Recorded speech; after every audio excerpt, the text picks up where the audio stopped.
새벽 3시 호텔 복도. 저는 다른 남자의 방 앞에 서 있었습니다. 25년 결혼 생활, 21살 딸 쌓아온 모든 것을 무너뜨릴 수 있는 순간. 하지만 그 초인종을 눌렀습니다. 그리고 남편의 전화가 울렸을 때 저는 선택해야 했습니다. 이것은 제 이야기입니다. 안녕하세요. 저는 수진 48살입니다. 평범한 주부였습니다. 25년 결혼 생활, 21살 딸 하나. 누가 봐도 행복한 가정이었죠. 하지만 그날 밤 저는 다른 남자의 방 앞에 서 있었습니다. 어떻게 이렇게 됐을까요? 처음부터 말씀드리겠습니다. 새벽 3시 호텔 복도는 고요했습니다. 1107호 앞에 서 있었습니다. 제 방은 1105호였습니다. 하지만 지금 제 손은 다른 남자의 방 초인종 앞에서 떨리고 있었습니다. 준호의 방이었습니다. 제 친구의 남편, 45살, 사흘 전에 처음 만난 남자. 손가락이 벨에 닿기 직전 멈췄습니다. 이 버튼을 누르는 순간 모든 게 무너질 거라는 걸 알았습니다.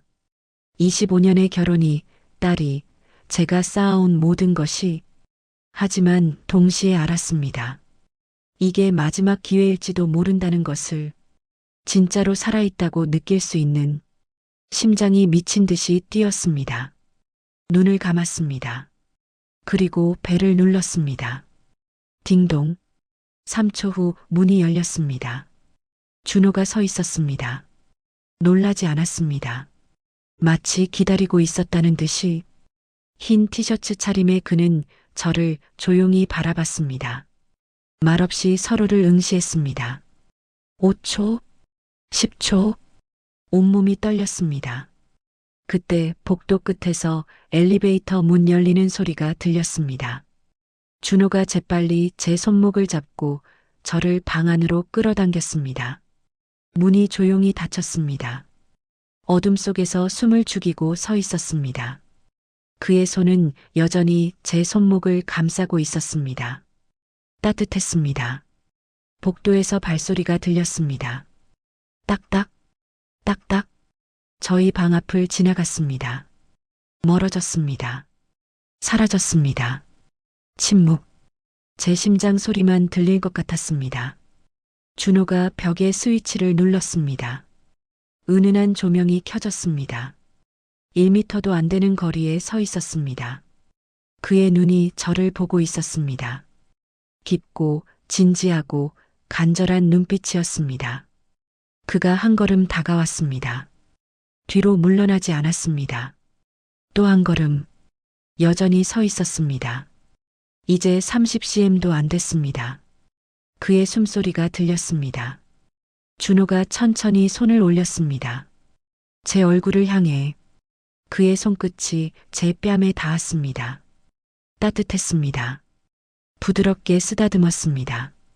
저는 눈을 감았습니다. 25년 만에 처음 느끼는 떨림이었습니다. 준호가 더 가까이 다가왔습니다. 이제 10cm도 안 됐습니다. 그의 숨결이 제 얼굴에 닿았습니다. 입술이 가까워졌습니다. 5cm, 3cm. 바로 그 순간. 윙윙윙. 핸드폰이 울렸습니다. 민수였습니다. 제 남편. 얼어붙었습니다. 화면을 봤습니다. 여보라는 이름이 밝게 빛나며 깜빡이고 있었습니다. 벨소리가 작은 방 안을 가득 채웠습니다. 3번, 4번, 5번. 준호가 한 걸음 물러났습니다. 전화를 받을 수가 없었습니다. 손이 떨려서, 아니 마음이 떨려서. 벨이 끊겼습니다. 침묵이 왔습니다. 곧바로 문자 알림이 울렸습니다. 어디야? 화장실? 그 짧은 문장을 보는 순간 모든 게 깨졌습니다. 마법이 깨졌습니다. 환상이 깨졌습니다. 현실로 돌아왔습니다. 황급히 뒤로 물러났습니다. 준호가 입을 열려 했지만 고개를 저었습니다. 문손잡이를 잡았습니다. 열었습니다. 복도로 나왔습니다. 뛰었습니다. 1105호로, 제 방으로 조용히 문을 열었습니다. 민수는 침대에 앉아 있었습니다. 머리는 헝클어져 있었고 눈은 반쯤 감겨 있었습니다. 걱정스러운 얼굴이었습니다. 최대한 평온한 목소리로 대답했습니다. 화장실에 갔다 왔다고. 배가 아파서 로비 화장실을 갔다고. 민수는 고개를 끄덕이고 더 이상 묻지 않았습니다. 다시 누웠습니다. 금방 코 고는 소리가 들렸습니다. 저는 화장실로 걸어갔습니다. 문을 잠갔습니다. 거울을 봤습니다. 48살의 제 얼굴이 거기 있었습니다. 창백하고 떨리고 무너질 것 같은. 물었습니다. 나 방금 뭘 하려고 했던 거지? 어떻게 여기까지 왔을까요? 6개월 전으로 돌아갑니다. 평범한 목요일이었습니다. 아침 7시 식탁을 차리고 있었습니다. 된장찌개를 끓이다가 뜨거운 냄비에 손가락을 대었습니다. 작게 비명을 질렀습니다. 하지만 신문을 보던 남편 민수는 눈도 들지 않았습니다. 주식란에 집중하고 있었습니다. 손가락을 입에 물고 다시 식탁을 차렸습니다. 25년 동안 매일 아침 차려온 식탁이었습니다. 민수는 신문에서 눈을 떼지 않고 밥을 먹었습니다. 기계처럼 속으로 바랐습니다. 한 번만이라도 제 얼굴을 봐주길. 어제 미용실에서 자른 새 머리 모양을 알아봐 주길. 하지만 민수는 끝까지 신문만 봤습니다. 식사가 끝나고 민수는 아무 말 없이 일어났습니다. 현관으로 갔습니다. 구두를 신었습니다. 문이 닫혔습니다. 저는 혼자였습니다. 25년이 이렇게 흘러왔습니다. 그날 오후 정기검진을 받았습니다. 초음파 검사 중에 의사가 화면을 뚫어져라 봤습니다. 눈썹이 모였습니다. 다시 한번 검사했습니다. 표정이 심각해졌습니다. 유방에 혹이 의심된다고 했습니다. 일주일 후 정밀 검사가 필요하다고 했습니다. 그 순간 세상이 멈췄습니다. 혹, 암, 죽음. 그 단어들이 머릿속을 휘저었습니다. 병원을 나와 떨리는 손으로 남편에게 전화했습니다. 1번, 2번, 3번, 8번을 걸었지만 받지 않았습니다. 문자를 보냈습니다. 병원에서 혹이 발견됐다고, 무섭다고, 전화 좀 해달라고. 50분 후에 답장이 왔습니다. 회의 중이라고, 나중에 연락하겠다고. 병원 로비 벤치에 1시간을 더 앉아 있었습니다. 주변에는 가족들과 함께 온 환자들이 보였습니다. 남편이 아내의 손을 잡아주고 딸이 엄마를 부축하고 아들이 아빠 어깨를 감싸는 모습들. 저는 혼자였습니다. 저녁 7시 민수가 귀가했습니다. 샤워부터 했습니다. 샤워를 마치고 냉장고에서 맥주를 꺼냈습니다. TV를 켰습니다. 소파에 앉았습니다. 저는 그 옆에 조심스럽게 앉았습니다. 심호흡을 하고 말했습니다. 오늘 병원에서 혹이 발견됐다고. 일주일 후에 정밀 검사를 받아야 한다고. 무섭다고. 민수는 TV에서 눈을 떼지 않고 고개만 끄덕였습니다. 괜찮을 거라고 했습니다. 그게 다였습니다. 야구 중계가 시작됐습니다. 민수는 맥주를 한 모금 마시고 화면에 집중했습니다. 더 이상 말하지 못했습니다. 무슨 말을 더 해야 할까요? 정말 무섭다고? 혹시 암이면 어쩌냐고? 제발 옆에 있어 달라고? 하지만 25년의 경험이 말해주고 있었습니다. 말해봤자 소용없다고. 그날 밤 화장실에서 1시간을 울었습니다. 변기 뚜껑을 닫고 앉아서 수건으로 입을 막고 소리 없이 울었습니다. 화장실 문 밖에서는 남편이 코를 골고 있었습니다. 일주일 후 다행히 양성이었습니다. 암이 아니었습니다. 하지만 이상하게 기쁘지 않았습니다. 오히려 가슴이 텅 빈 것 같았습니다. 왜냐하면 깨달았기 때문입니다. 만약 정말 암이었어도 크게 달라질 게 없었을 거라는 사실을.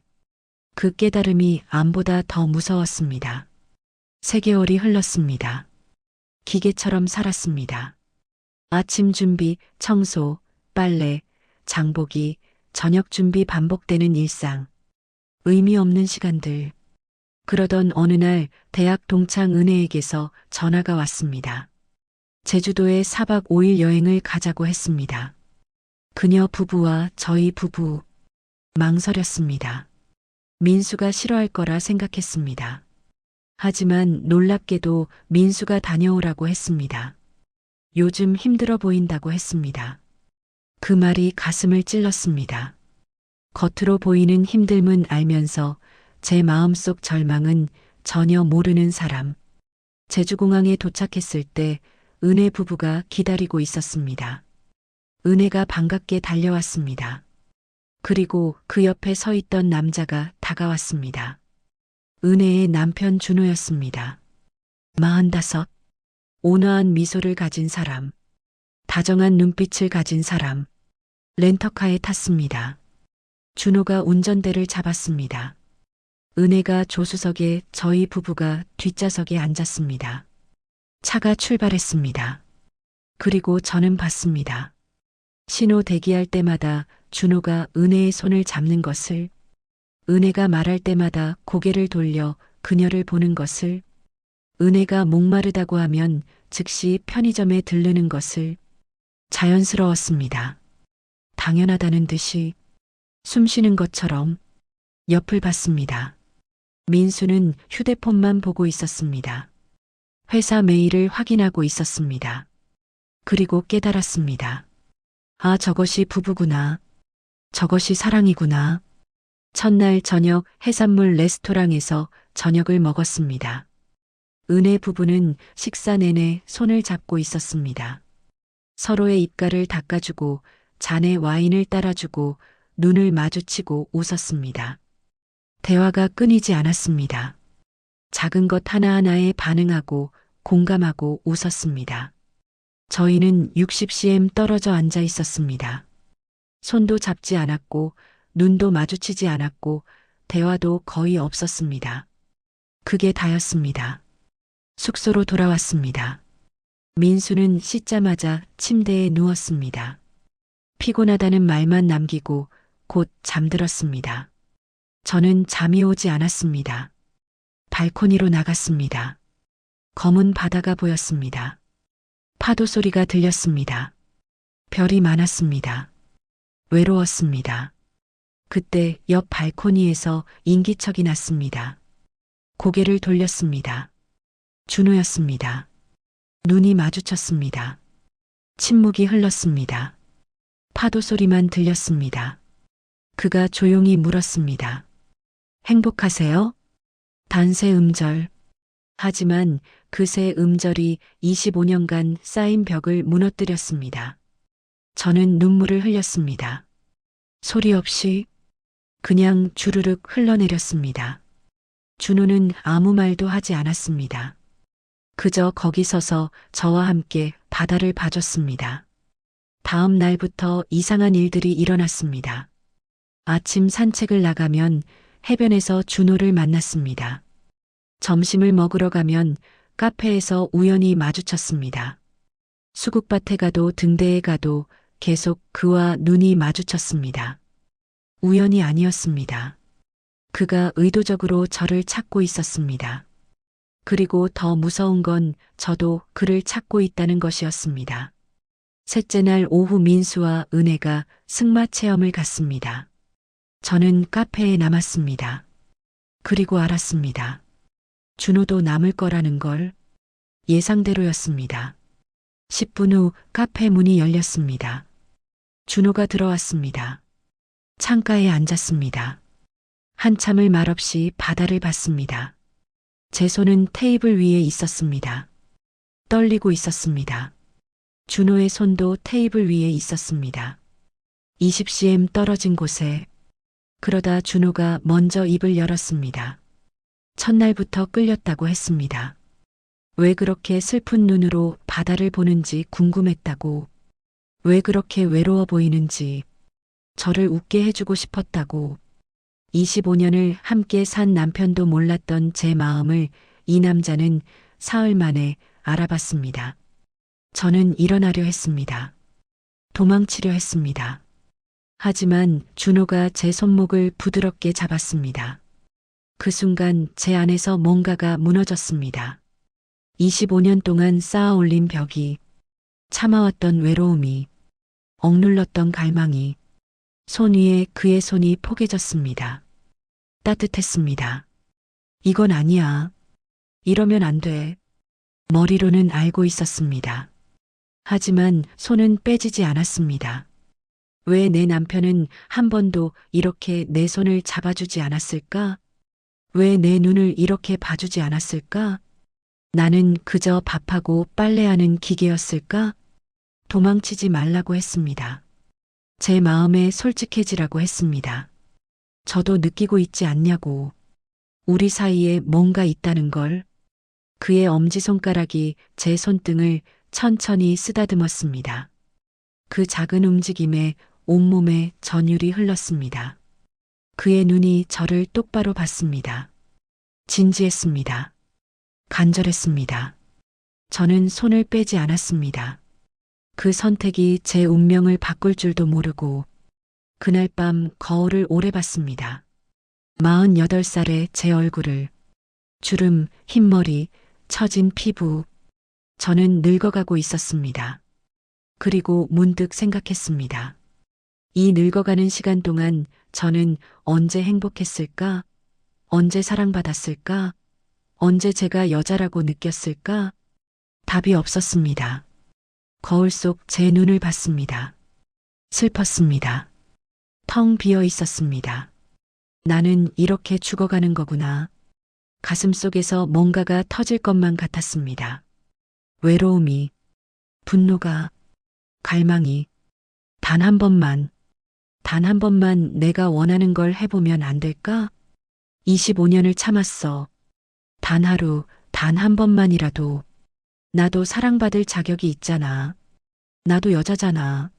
하지만 동시에 다른 목소리가 들렸습니다. 그래서 가정을 버릴 거야? 딸은? 25년은? 한순간의 실수로 모든 걸 무너뜨릴 거야? 두 개의 목소리가 제 안에서 싸웠습니다. 밤새도록. 넷째 날 밤, 결정의 순간이었습니다. 민수가 깊이 잠든 걸 확인했습니다. 규칙적인 코 고는 소리를 확인했습니다. 침대에서 일어났습니다. 발소리를 죽이며 걸었습니다. 문손잡이를 잡았습니다. 그리고 멈췄습니다. 이 문을 나가면 돌아올 수 없어. 손이 떨렸습니다. 온몸이 떨렸습니다. 뒤를 돌아봤습니다. 민수가 자고 있었습니다. 25년을 함께 잔 사람, 딸의 아버지, 제 남편, 하지만 나를 여자로 보지 않는 사람. 다시 문을 봤습니다. 1107호에는 나를 원하는 남자가 있어. 나를 보는 남자가, 나를 웃게 해주고 싶다는 남자가. 심장이 미친 듯이 뛰었습니다. 이러면 안 돼. 돌아가야 해. 침대로 돌아가야 해. 하지만 손은 이미 문을 열고 있었습니다. 조용히 방을 나왔습니다. 복도에 섰습니다. 1107호 앞에 섰습니다. 손이 떨렸습니다. 온몸이 떨렸습니다. 마지막 기회야. 지금이라도 돌아갈 수 있어. 하지만 발이 움직이지 않았습니다. 단 한 번만, 단 한 번만. 그리고 벨을 눌렀습니다. 문이 열렸습니다. 준호가 서 있었습니다. 놀라지 않았습니다. 기다리고 있었다는 듯이 말없이 서로를 봤습니다. 5초, 10초, 엘리베이터 소리가 들렸습니다. 준호가 재빨리 저를 안으로 끌어당겼습니다. 문이 닫혔습니다. 어둠 속에서 숨을 죽이고 서 있었습니다. 그의 손이 제 허리를 감쌌습니다. 복도 발소리가 지나갔습니다. 멀어졌습니다. 침묵. 준호가 불을 켰습니다. 너무 가까이 서 있었습니다. 그가 제 얼굴을 들여다봤습니다. 후회하지 않을 거냐고 물었습니다. 고개를 저었습니다. 준호가 한 걸음 더 다가왔습니다. 또 한 걸음. 이제 30cm. 그가 손을 올렸습니다. 천천히. 제 얼굴을 향해. 그 순간 제 머릿속에 모든 게 스쳐 지나갔습니다. 23, 웨딩드레스를 입고 민수와 맞잡았던 손. 26, 첫 아이를 낳고 민수가 제 이마에 키스하던 날. 35, 딸의 입학식에서 함께 찍은 가족사진. 40, 은혼식에서 민수가 서툴게 건넨 꽃다발. 25년의 기억들. 그리고 동시에 떠올랐습니다. 혼자 울었던 화장실. 홀로 앉아있던 병원 로비. 외면당했던 수많은 밤들. 나는 언제부터 이렇게 외로웠을까? 준호의 손이 제 뺨에 닿기 직전이었습니다. 그의 눈이 저를 보고 있었습니다. 그 눈 속에는 제가 그토록 갈망하던 것이 있었습니다. 관심, 열정, 욕망, 나를 여자로 봐주는 눈빛. 저는 숨을 참았습니다. 심장이 터질 듯 뛰었습니다. 이 선을 넘으면 돌아갈 수 없어. 하지만 돌아가서 뭐가 남아있지? 딸이 있잖아. 가정이 있잖아. 겉만 멀쩡한 가정. 속은 텅 빈 두 개의 목소리가 제 안에서 싸우고 있었습니다. 그때 윙윙윙 핸드폰이 울렸습니다. 민수였습니다. 제 남편. 화면에 여보라는 이름이 밝게 빛나며 깜빡였습니다. 벨소리가 작은 방을 채웠습니다. 3번, 4번, 5번. 그 순간 모든 게 멈췄습니다. 준호와 저 사이, 그의 손과 제 얼굴 사이, 그 몇 센티미터가 영원처럼 느껴졌습니다. 여보, 그 두 글자가 제 머릿속을 때렸습니다. 23의 저, 웨딩드레스를 입고 민수에게 여보라고 불렀던 날, 처음으로 가정을 꾸렸던 날, 서로 사랑한다고 맹세했던 날, 딸이 태어났던 날, 민수가 제 손을 잡고 울었던 날, 우리 셋이 가족이 된 날, 딸의 졸업식, 입학식, 생일, 크리스마스, 설날, 추석, 25년의 모든 순간들 받지 않았습니다. 받을 수가 없었습니다. 벨이 끊겼습니다. 침묵이 왔습니다. 준호의 손이 여전히 제 얼굴 가까이에 있었습니다. 하지만 저는 그의 눈을 볼 수 없었습니다. 곧바로 문자 알림이 울렸습니다. 어디야? 화장실? 그 짧은 문장을 읽는 순간 모든 게 깨졌습니다. 마법이, 환상이, 꿈이, 민수가 깨어났다는 것, 저를 찾고 있다는 것, 걱정하고 있다는 것, 그 사실이 저를 현실로 끌어당겼습니다. 내가 지금 뭐 하고 있는 거지? 친구의 남편과 호텔방에서 25년 결혼 생활을 무너뜨리려고, 딸에게 이혼한 부모를 선물하려고 구역질이 났습니다. 제 자신에게 뒤로 물러났습니다. 문을 열었습니다. 나갔습니다. 뛰었습니다. 1105호로 돌아왔습니다. 민수가 침대에 앉아 있었습니다. 걱정스러운 얼굴이었습니다. 거짓말했습니다. 로비 화장실에 갔다 왔다고. 배가 갑자기 아파서. 민수는 고개를 끄덕이고 다시 누웠습니다. 금방 잠들었습니다. 화장실로 갔습니다. 거울 앞에 섰습니다. 그리고 한참을 울었습니다. 마지막 날 아침 서울로 돌아왔습니다. 차 안은 침묵이었습니다. 4시간 내내. 집 앞에 도착했을 때 민수가 트렁크를 열었습니다. 커다란 상자가 있었습니다. 상자를 봤습니다. 눈이 커졌습니다. 제가 10년째 찾던 작가의 그림책 전집이었습니다. 절판된 책, 구할 수 없던 책. 민수가 말했습니다. 3개월 동안 헌책방을 돌면서 하나하나 모았다고. 다음 주가 제 생일이라고 또 봉투를 꺼냈습니다. 이탈리아 항공권. 20년 전 신혼 때 제가 가고 싶다고 했던 곳. 민수는 기억하고 있었습니다. 우리 둘이서 가자고 했습니다. 이번엔 제대로. 그 순간 무너졌습니다. 주저앉아 울었습니다. 민수는 당황했습니다. 어쩔 줄 몰라 했습니다. 계속 울었습니다. 미안하다고, 고맙다고, 사랑한다고. 민수도 서툴게 무릎을 꿇고 저를 안아줬습니다. 자기도 미안하다고, 자기도 사랑한다고. 현관 앞에서 한참을 껴안았습니다. 25년 만에 처음으로 그날 밤 준호에게 마지막 문자를 보냈습니다. 정말 고마웠다고, 그 덕분에 깨달았다고, 제가 찾던 게 뭔지, 미안하다고, 그리고 안녕이라고. 번호를 지웠습니다. 모든 흔적을 지웠습니다. 3개월 후 이탈리아. 피렌체의 두오모 성당 앞에서 민수가 먼저 제 손을 잡았습니다. 베네치아의 곤돌라 위에서 사랑한다고 말했습니다. 로마의 트레비 분수에서 함께 동전을 던졌습니다. 다시 이곳에 오게 해달라고.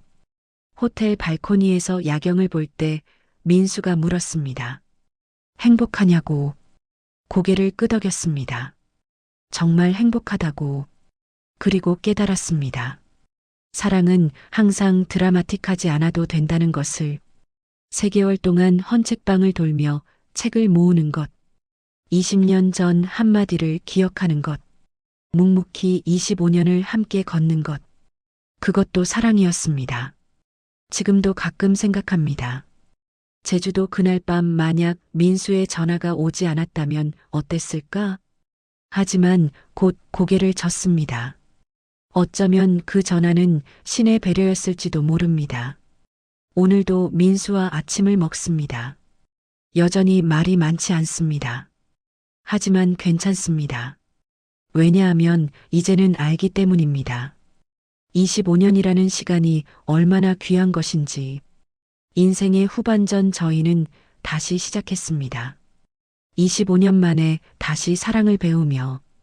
여러분 이야기 어떠셨나요? 저는 그날 밤 선택의 기로에 섰었습니다. 그리고 남편의 전화 한 통이 저를 현실로 돌아오게 했죠. 누구나 삶에서 유혹을 받을 수 있습니다. 하지만 중요한 건 그 순간 무엇을 선택하느냐입니다. 저는 25년을 선택했습니다. 그리고 후회하지 않습니다. 이 영상이 도움이 되셨다면 좋아요 버튼 꼭 눌러주시고요.